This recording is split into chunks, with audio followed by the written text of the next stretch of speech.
الحمدللہ وحدہ والصلاة والسلام علی من لا نبی بعدہ اما بعد فاعوذ باللہ من الشیطان الرجیم بسم اللہ الرحمن الرحیم قال اللہ تبارک و تعالی فی القرآن المجید لقد کان لکم فی رسول اللہ اسوۃ حسنہ صدق اللہ العظیم۔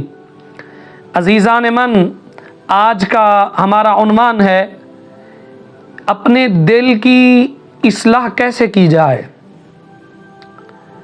یاد رکھیے، دل سنور جائے، دل بہتر ہو جائے، انسان کا پورا جسم سنور جاتا ہے، بہتر ہو جاتا ہے۔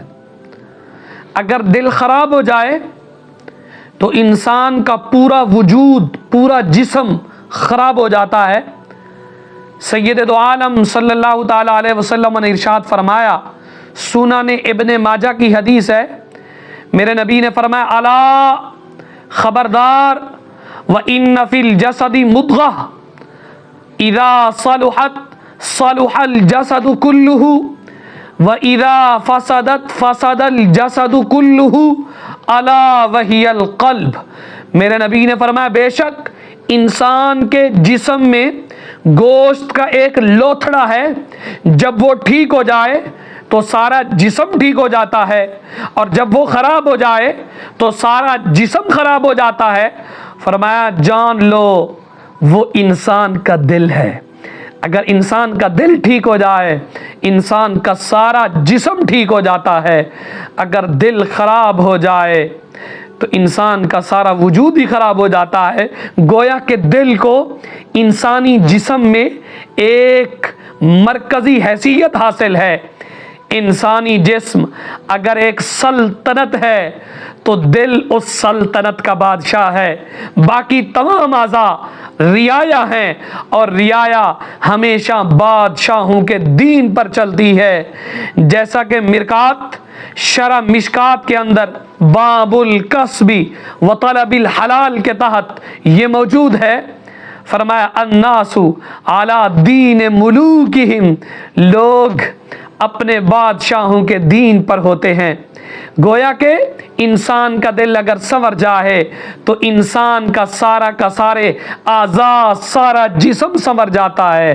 اگر دل ہی خراب ہو جائے، مثال کے طور پر آپ نماز لے لیں، اگر انسان نماز پڑھ رہا ہے، رکوع بھی کر رہا ہے، سجدہ بھی کر رہا ہے، لیکن اس کا دل کہیں اور گیا ہوا ہے، دل اس کا کہیں اور منقسم ہے، دل کے اندر خیالات کہیں اور ہیں، دل کا میلان کسی اور جانب ہے، تو میرے نبی نے فرمایا لا صلاۃ الا بحضور القلب، فرمایا وہ نماز تو قبول نہیں ہوتی جو حضور قلب کے ساتھ ادا نہ کی جائے، یعنی جو دل کی پوری توجہ کے ساتھ ادا نہ کی جائے۔ یاد رکھنا، اللہ تعالی ہمارے جسموں کو نہیں دیکھتا، ہمارے ظاہری اعمال کو نہیں دیکھتا، رب ذوالجلال تو دلوں کی نیتیں دیکھتا ہے۔